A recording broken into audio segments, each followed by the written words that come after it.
If you're sort of torn between buying all this gear or just getting out and going on adventures, in this episode, I'm going to talk a little bit about some tips and tricks and things you can do with the gear you've already got versus staying at home and being worried about having to have the best gear or the most expensive gear or a rooftop tent or max tracks, etc. So let's get into how to maximize your overlanding experience with the gear you've already got.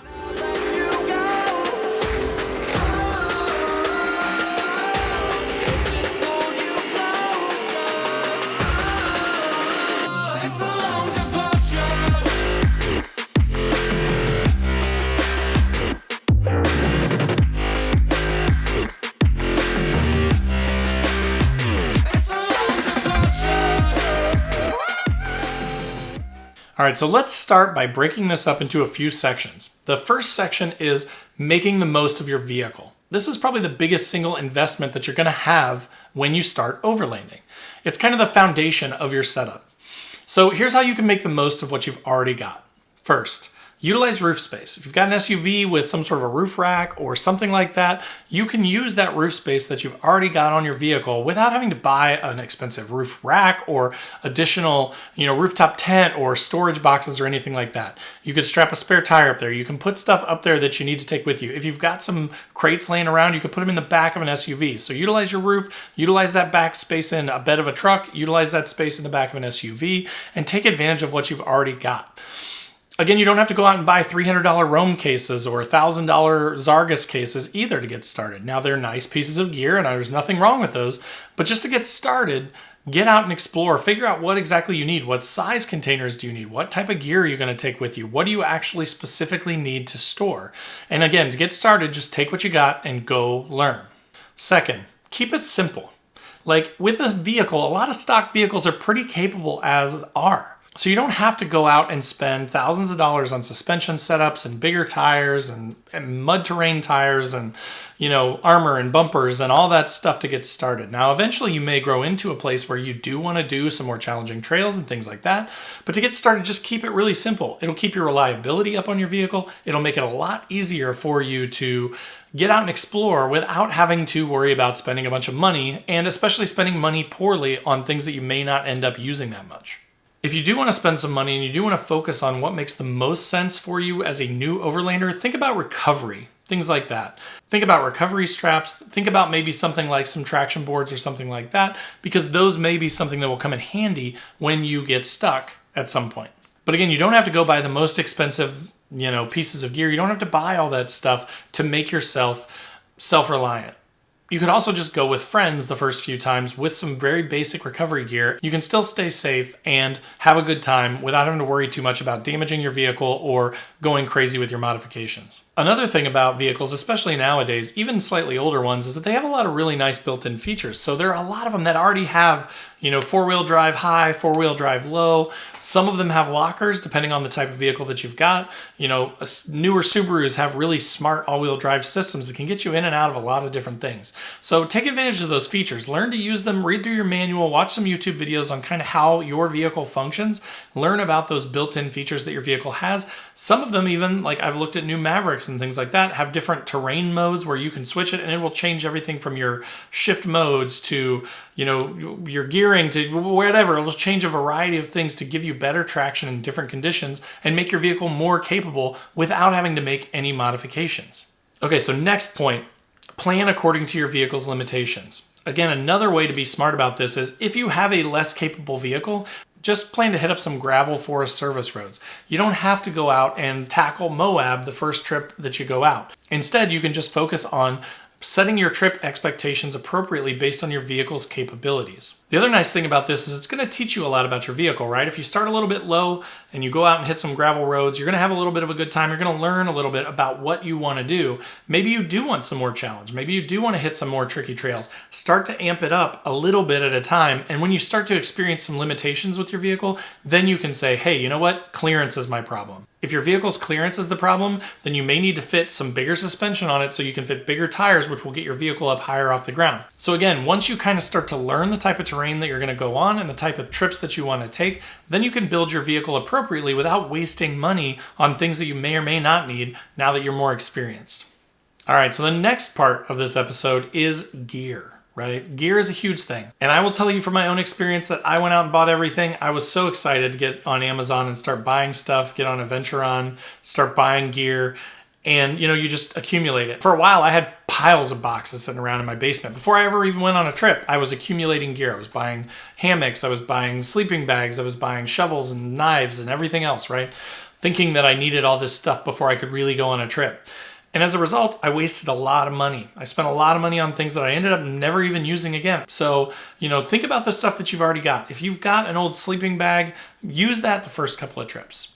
If you are cold, then you will learn really quickly that, hey, my sleeping bag is insufficient. I should spend some money on that. Again, overlanding is vehicle-dependent travel, but you don't have to start being completely reliant on your vehicle. You don't have to have 20 solar panels and Rotopacks, fuel cans all over it, and a million traction boards and a winch and heavy-duty bumpers and all that stuff just to get started. You could take your 1996 Ford Explorer, throw a tent in the back, throw, a cooler in the back, and you could go be out there for 3, 4, 5 days pretty easily without having to spend any money.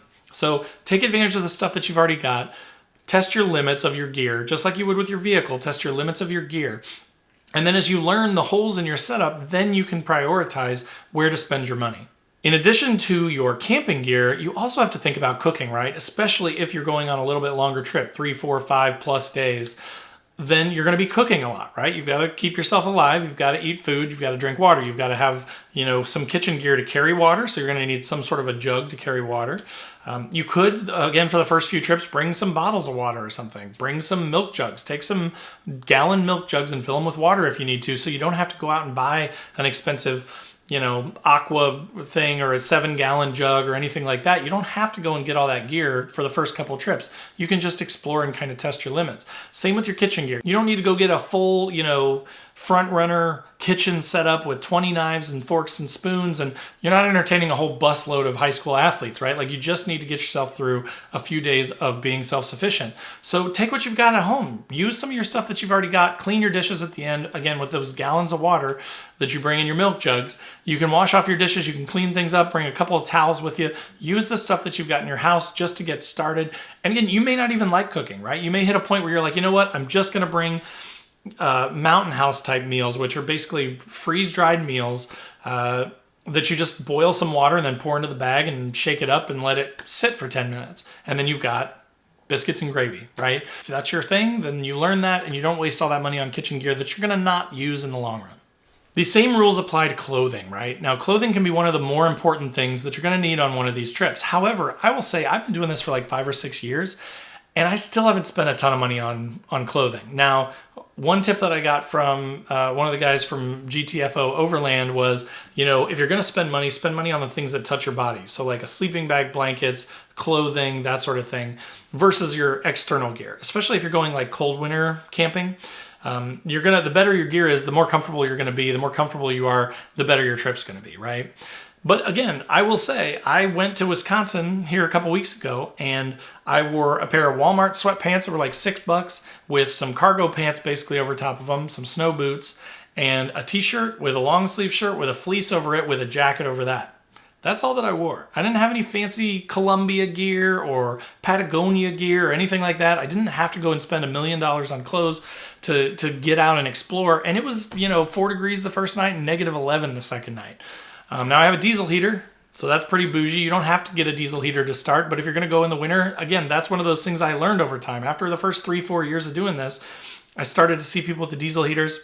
Somebody let me borrow one night, and I was like, oh my gosh, game changer. I'm a big winter camper. For me, that makes sense. And so I prioritized my money to buy a diesel heater and to keep that thing fueled up and have a battery bank that could run it. And that was a good expenditure for me because I go all the time in the winter. But you may go in the winter and you may hate it, right? Or you may be like, hey, I spent my money on clothes instead, and that keeps me warm, and I don't need a diesel heater. So again, get out with the clothes that you got. Go exploring, try it out. If you're miserable, then you can make adjustments. You can prioritize your spending on what clothing you need to get to make yourself more comfortable the next trip. So again, by using your existing gear, it's gonna help save you money, and it's also gonna give you still a great overlanding experience where you're gonna learn a lot and you're gonna be able to then adjust your gear setup for future trips. All right, guys, so that was the episode on maximizing your overlanding trips by using the gear that you already own. Again, this applies whether you're brand new to overlanding or if you've been doing it for a little while. I mean, I've used a lot of the same gear for the last few years, and there are definitely things that I'm starting to figure out where I need to make some changes. I need to simplify the setup of the rear of my truck so that I know where everything is. I need to do some more built-in storage. I'm figuring that stuff out, but I can still go and have great trips even if my setup isn't just exactly perfect and dialed in, even if I haven't spent a bunch of money on extra stuff just to get that final sort of level of fine-tuning into my setup. If you're on YouTube, click that like button if you got value out of the video. If you're on the podcast, leave a 5-star review if you'd like. I'd love to see comments from you guys and hear from you, and it helps out quite a bit. Also in the description down below are links to all my other social channels. So if you want to join the conversation and really get involved, come over and join wherever you want. Facebook, Instagram, TikTok, wherever you want. There are also links to the Patreon group. We've got an awesome group of folks in there where we talk about our rigs and our setups and challenges and new gear and things like that all the time. So if that sounds like something you'd be interested in, click on that link. And then last but not least, the Newbie Overlanders Facebook group. Totally free to join. About 12,000 members right now. So, we'd love to have you over there as well. Come and hang out. So again, thanks for watching. Thanks for listening on the podcast, and we will see you guys next week.